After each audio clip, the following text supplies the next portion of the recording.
Episode 4, The First Payment.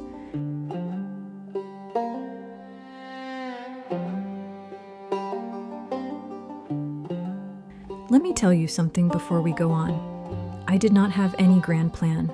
I just had a deadline in Courthouse Inc. and a little money starting to pile up where it did not belong. Once you start counting it for real, you learn what it costs.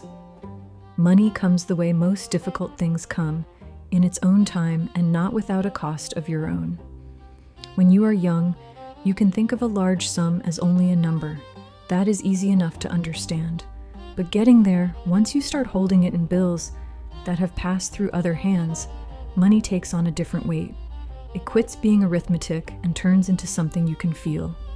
That first week, what I brought in lay thin and hopeful in the kitchen drawer. Mama kept for twine, spare buttons, and all the little things a house never seemed to stop needing. By the second week, with Cass moving jars for me, the drawer did not want to close. I started stacking the bills flat under a folded dish towel, as if neatness could guard against loss. I smoothed each one with my palm, not because paper needs smoothing, but because I did. I was getting excited at the prospect of making enough money to stop having to do all that and get back to my life. Our house smelled of cornbread, wood smoke, and that faint metallic tang that clung to my clothes no matter how hard I scrubbed. If Mama and Daddy noticed, they did not say anything.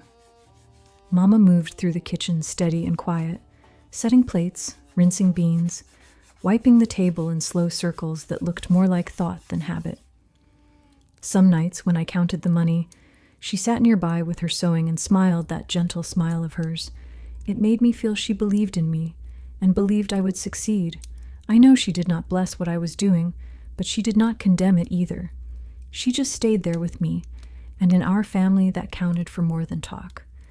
Daddy filled the house differently.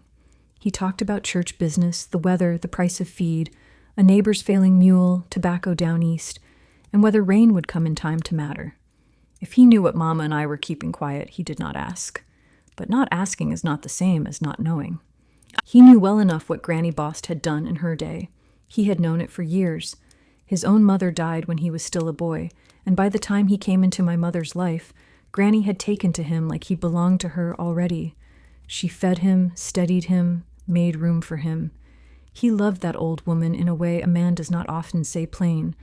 I think that was part of why he never spoke hard of her choices, even if they ran against everything he stood up and professed on a Sunday morning. He never loved Granny's land the way Mama did, and I know he did not love it the way Granny had. To Mama, it was still living ground. To Daddy, it was a burden left behind, something that asked for more than he cared to give. Maybe he knew too much about what it had cost to hold on to. Maybe every fence line and ragged patch of field carried some old debt he never felt easy claiming.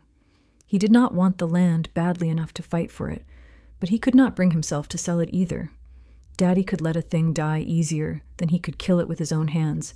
I understood that later better than I did then. So he let the taxes go unpaid. He let the notices come. He let the county move the matter towards sale. But to sell it himself, to sign his own name and hand it over clean, that would have been another thing. That would have made him the one who ended it. Losing a place and surrendering it are not the same in a man's mind, even when the result is. I believe he could bear the first more easily than the second. By the third week, the money had reached a thickness that could not be ignored. One evening after supper, I carried it from the drawer to the table and laid it out in small piles by denomination. The oil lamp made a warm circle on the wood, and the grain of the table showed all its old scratches from knives, elbows, and restless hands. Mama set down her dishcloth and came to stand beside me. Through the open window, cicadas buzzed steady and insistent, like they meant to remind us time did not slow down. She asked if it was close to what was needed, though she could plainly see the answer was no. I told her it would keep growing, but I wanted to start paying the amount down. I told her this stack was for the courthouse, and the next stack would be for the last bit owed. Daddy looked up from his chair near the hearth. His Bible lay open across his knee, not because he was studying so much as because that was where it often rested of an evening, like another man might keep a newspaper.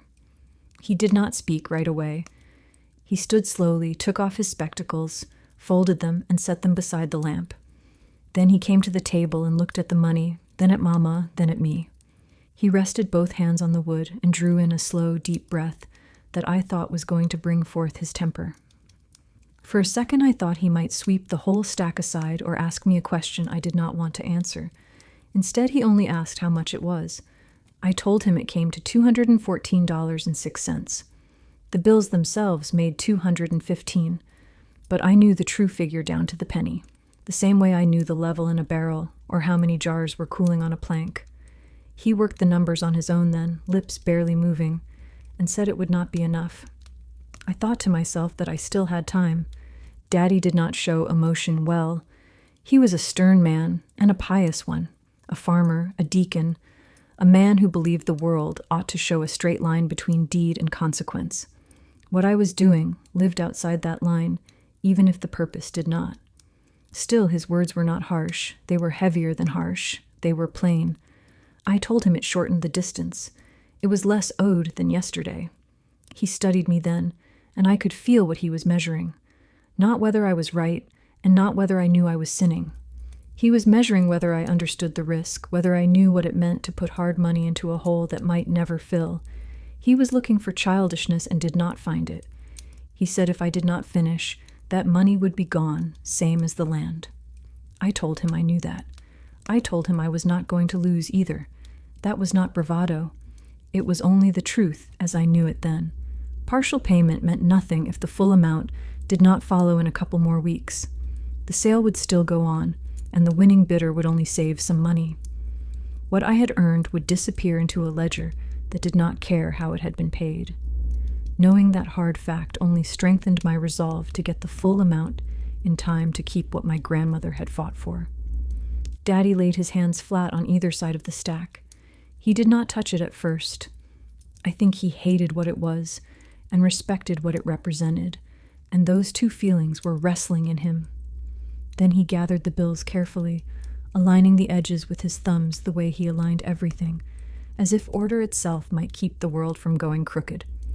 He slipped the money into the inside pocket of his coat and said he would take it to the courthouse in the morning. I nodded. I did not offer to go with him. In those days, the man of the house conducted business at the courthouse, even when the land belonged to his wife's people and the money came out of his daughter's hands. The clerk would speak to him. The receipt would bear his signature. That was simply the way of it. I did not take his doing that as approval. I took it for what it was, him choosing not to stand in the doorway once the thing was already in motion. That night I lay awake, listening to the wind worry at the eaves. I kept thinking about those bills leaving our house and turning into numbers in somebody else's book.